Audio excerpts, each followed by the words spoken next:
Hi, it's Gadget UK here again. As you can see, this time just a quick video on a Nintendo DS. It's a DS Lite actually. So what's happening is, switch it on. It came without a stylus, a blue one there. I've just got a pack of like spares of these. Touchscreen works because you can see that I could tap it. But if I click the icon there for the brightness, can you see that? Doesn't do anything. So you get to the lower left, it starts to work. So it's just a calibration issue, but there seems to be a fault. The guy was saying he couldn't calibrate it at all. So if we, sorry, you can't see the screen, can we? If we click on that tap worked, and then if we do follow the instructions here and tap all the relevant places here to calibrate it, you'll see we just go round and round and round. And presumably it's because the taps are nowhere near where the DS Lite thinks you should be pressing. You know, there's too much of a tolerance there. So I mean, it could be the actual touch screen itself. I'm thinking because taps are actually working, it could be a case of some dirt has got on the edges somewhere that's registering a press in a certain direction. That's more commonly the issue. I can see a little bit of dirt there. Can you see that? Perhaps not, just a little bit on the very inside there. My nails need cutting again, common thing on my videos, so I'll cut them after this. Yeah, so I'm just going to use a damp cotton bud, I think, to go around the sides, and then just get a little toothbrush and just gently try and brush around the edges.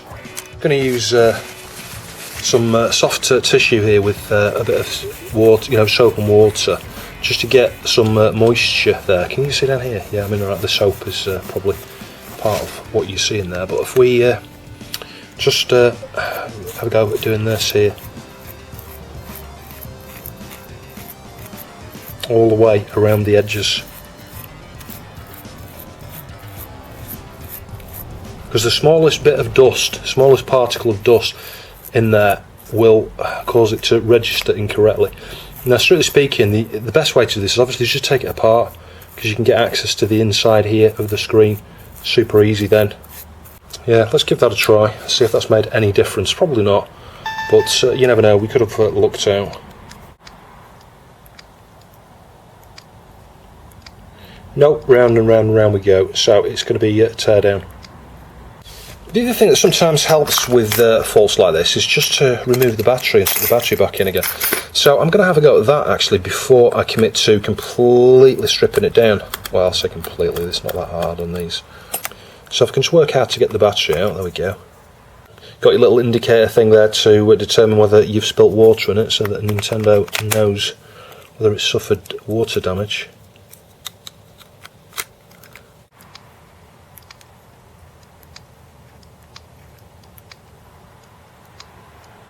So the next thing I need to do here is tear this apart. So I've got the tri-wing screwdriver here. You can use the same screwdriver with the Wii actually, and probably some of the other Nintendo portables and things. I wouldn't be surprised if the Wii U's got the tri-wings. Nintendo seem to stick with the same screw types, you know, once they move on to a particular type of screw, they stick with it through the different models and stuff. Yeah, there's a tri-wing up there. I'm not going to cover all of where the screws are. You know, you've just got to use a bit of common sense really. You know, remove the ones that you can see. But don't try and use a flat blade screwdriver for removing those. Do get a dedicated one. You could buy one of these for about £1 off eBay. That one there's a crosshead. Yeah, do remove your screws out of the way as well once you remove them. You know, put them somewhere safe. Because what you don't want is the screws scratching your plastic. It's not too bad this. You can see there's a couple of small marks, but as that's been cleaned up it shouldn't look too bad. So we'll remove the battery again, and you can see we've got a crosshead there and there and a tri-wing in the corner. And pull that out. We'll remove the stylus, not that we need to. Before I forget, we need to remove those, the little rubber bungs there. So yeah, just use like a pin or something like that, or a little tool like I've got here, and you can see they're stuck on with like an adhesive. They've got an adhesive on the underside, and again there's a couple of crossheads under there.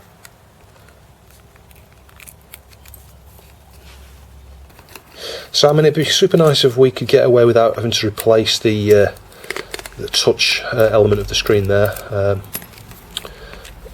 I'm just not sure whether we're going to be able to do that or not. It depends largely on what's wrong with it. It could be some dirt trapped within the edges here, because if you get, the way it works is it reads like an XY coordinate. You know, so if you press up here, if you go straight downwards and straight across, you know, there's connections, if you like, at various points, and it can measure. You know, it can identify you've tapped here versus down here, where you'd be nearer to this corner and nearer to that corner, if that makes sense.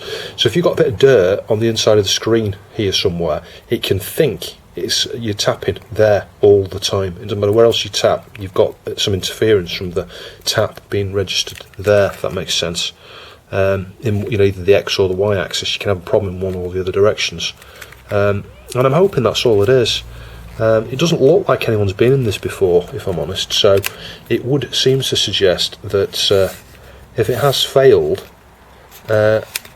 you know, it's yeah, it's just one of those things, I guess, is the point I'm trying to make. I don't think anyone's been in here and fiddled with it. So yeah, we've got that off. So the next thing here is to remove the 1 or 2 screws that hold the board. There's certainly one there. I think that's the only one, because the other one was in the battery bay here. That, you know, there was, I think that's the one, the larger one that was in the battery bay. We'll remove the these here, and they just pull straight upwards. Be careful, because there's a little spring, can you see that? And if you're not careful, it'll fly off, and you'll either lose the bar or lose the spring. We'll remove that one screw there. These are ARM based, as far as I remember. The CPUs and stuff on these, it's got an ARM core, I think. Yeah, so I think at this point we'll just carefully just turn it round this way here.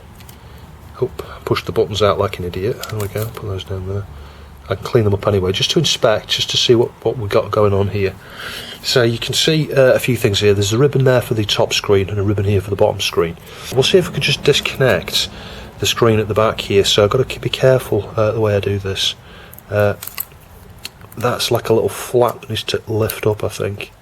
I did the top screen off camera there, but you've got to get a nail or something just underneath there, just gently lift it like that. You see, that's gone straight up. It was flat like that, and I turned it like that, just that black strip there, just gently, and that should now mean that I think this here should come out if we're just very careful. Again, can you see that? Yeah, and flipping it over, there's the other one there for the touch as well.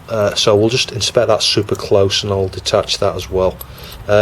Incidentally, the wireless connector to the mic, I think, can just come off. You just pull them off like that. Can you see that? That's unclipped. And there's one here. Again, you can just get something underneath the edge of it and just try and flick it up super carefully. It's pretty well stuck on there, that, actually. I'm surprised. There we go. So with this one here, and apologies, you're not going to be able to see this very well. What you need to do with this one is come in from the back end there, just very gently. See that? I've lifted it up, see that little flap? And that should now mean that this little flex ribbon here will, if we just tuck that under there, it should just pull out like that. There we go. So looking at this now, we can make a bit more sense of this. This is going to be for the screen, the actual video output, and the little connector here, this is the touch sensor. So you're probably going to have 3 or 4 connections there for your XY connections, you know, a common connection perhaps on each, and then the actual extreme value. It's going to act like a bit of a resistor. If you think about a resistor, you're probably going to have more resistance up here than you do down there, or the other way around. Less, yeah, I think less resistance in the nearer the corner, more resistance up here in the XY directions. Probably something like that. It might even be the opposite way to what you actually think. It might be starting from down here up to here, or from down here down to there. It depends on which way it's read. Very carefully. Got to be careful, because obviously you can damage the thing below it.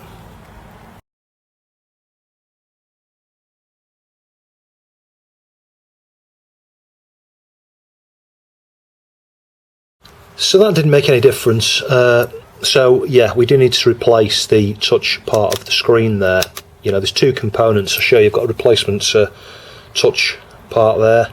So we just need to separate the 2 halves, which I'll do in a second. So we're just redoing what I did before, really, just to carefully dismantle this. So I'm just carefully pulling that off again.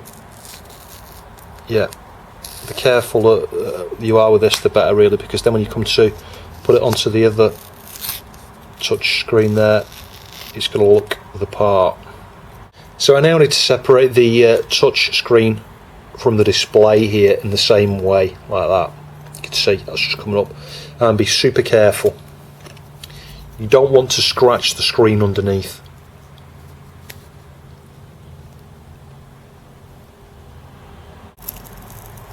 See that? Carefully does it. Nice and slowly. There we go. So I've just got it sat face down on a clean surface. What I don't want to do is get, in fact I've got one or two now, particles of dust under there. I'd use a microfiber before you actually adhere this on there. But yeah, we'll just sit that there a second, try and avoid dust particles landing on it. And it's going to go this way up on the screen there, you know, with this in the bottom corner there. So this is the side I need to peel off first. And I'm hoping we've got a sticky edge there. It's hard to tell. Yeah, we do. So we've got a sticky edge there. So again, you don't want dust particles on this. I'd suggest that what you do is you flip it over like this, clean that with a microfiber, peel that very carefully and stick it straight down. And I can try and demonstrate that. Actually, I've got rid of the particles that were on there a second ago, but yeah, just use the microfiber very gently here and inspect in the light at the right angle, just to make sure you've not got any particles of dust. There we go, I've stuck it down, I think. There we go, I've stuck it down.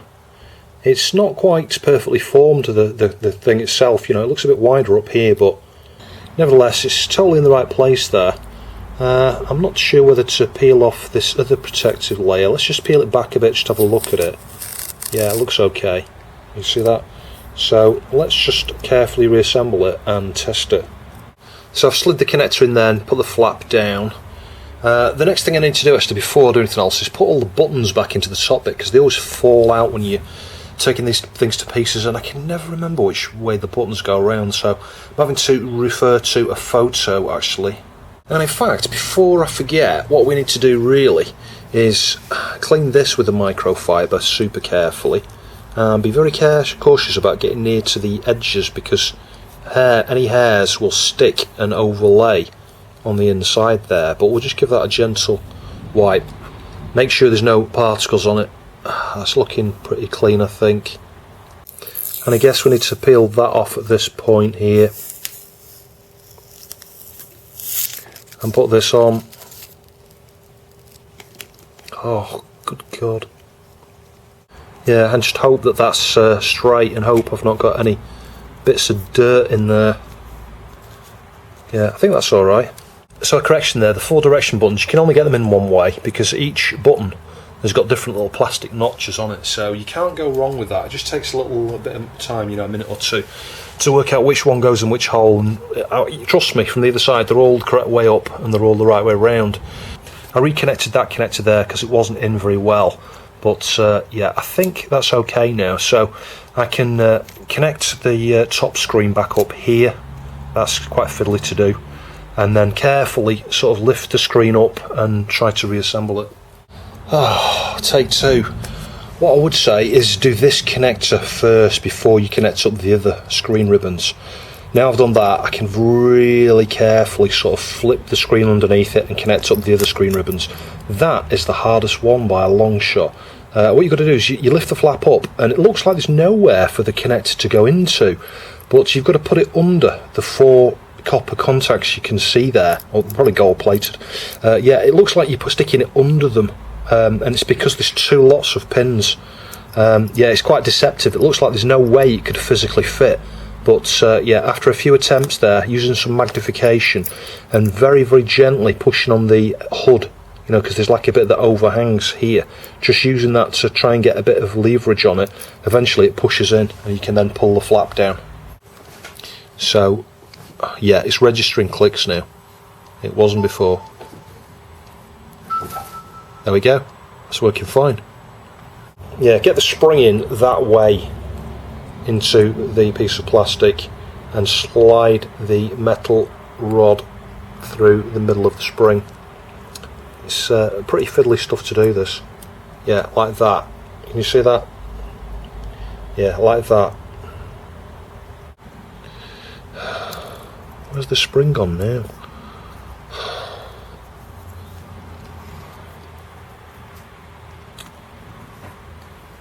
Once that's in position there, you then need to pull this spring around and latch it over the top of that piece of plastic like that, and then just test your switch works okay. So I've got the volume adjustment back in there. If you marry these two up this way, this will sit down here, which means it will marry up with the power notch there, and we shouldn't have any issues. You can just test that like that. Yeah, that's alright, and then just carefully clip it back together and put the screws back in. So something important you don't mess up here is the screws. Some of these screws, like the tri-wing ones, have got, you can see the tri-wing ones are silver and they've got a really long extended thread on them. So it's really important that you get these in the right holes. So like the first one should go there, turn it the wrong way, start until it clicks, and then turn it the right way. And I'm a bit paranoid, so I'm just putting my finger on the other side. If I feel anything at all, and there isn't, that's okay, that's correct. If you get the wrong screws in, you'll screw through the front on these. So the other tri-wing goes in there. I think there are 3 tri-wings in total, actually. And our third tri-wing goes in the bottom corner here, next to the battery bay. Yeah, so the smaller screws, one goes there, one goes there. Those are the same colour, they're kind of like a gold colour. Then I've got another silver one that's quite short. That goes into the top corner there.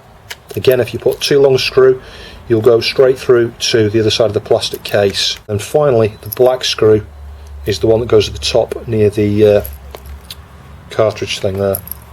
Yeah, so finally I get these on here, and you can see there's a curved bit at the top of these, and that goes at the top near the edge of the case, actually the curve. Yeah, there we go. So that's both of those back on. And finally our battery cover, and that's just the screw stays in there. It's kind of like clipped on the other side, you can't really lose that screw. So finally a bit of soap and water, and then I'll give this a gentle polish with some plastics actually, but we can get all these greasy marks and stuff off with just some soap and water first of all. And we've got a little bit of plastics on there that I'm just going to polish into this with some soft tissue actually, just because it's kind of non-abrasive.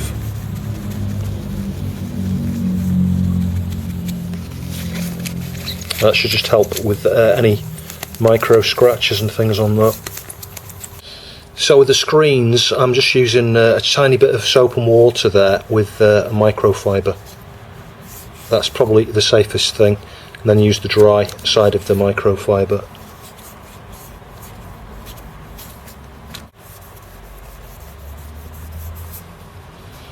Now I could in theory polish this with a bit of plastics. There are a few light scratches on that top screen, you can see in the light there.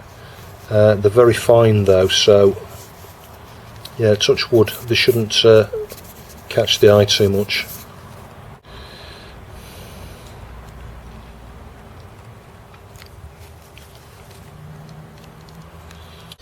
So here's the final result. I straightened up, I took it back to pieces again, removed the protector from the screen and moved it slightly over, and you can see we've not got that ripple now, it's totally straight.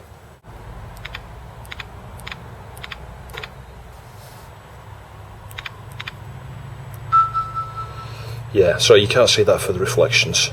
I'll just load a game up.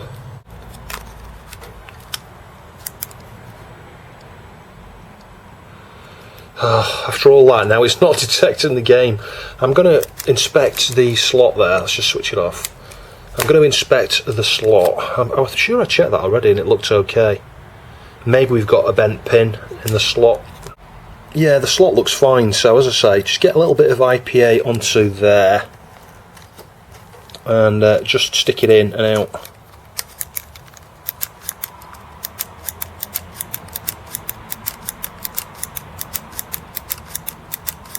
Yeah, I'm not getting anywhere fast, so I'm going to try a bit of deoxit on here actually and stick that in and out a few times and see if that makes a difference. The pins are perfect, they really are. Yeah, so it just needed that clean with the deoxit, and as you can see, that's working sweet. Fantastic. Yeah, so not a bad pickup for £5. It came with a carry case as well. I'm not sure if that's an official one. I suspect not. I don't think Nintendo shipped them with these plastic inlay things. I tend to cut these off, actually. They're awful things. So here's the final result. We've got a few small scratches on the surface there.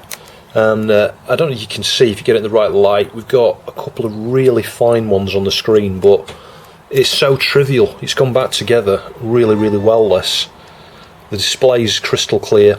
And one thing I like is it's got its original LCDs, because the third-party ones are never very good. You know, the only thing we've swapped out here is the touchscreen. So I'll just start a game here. Yeah, it's not a retro system really, but you can play some really cool retro games like Bubble Bobble. So I'm trying to get the lights glare off the screen there.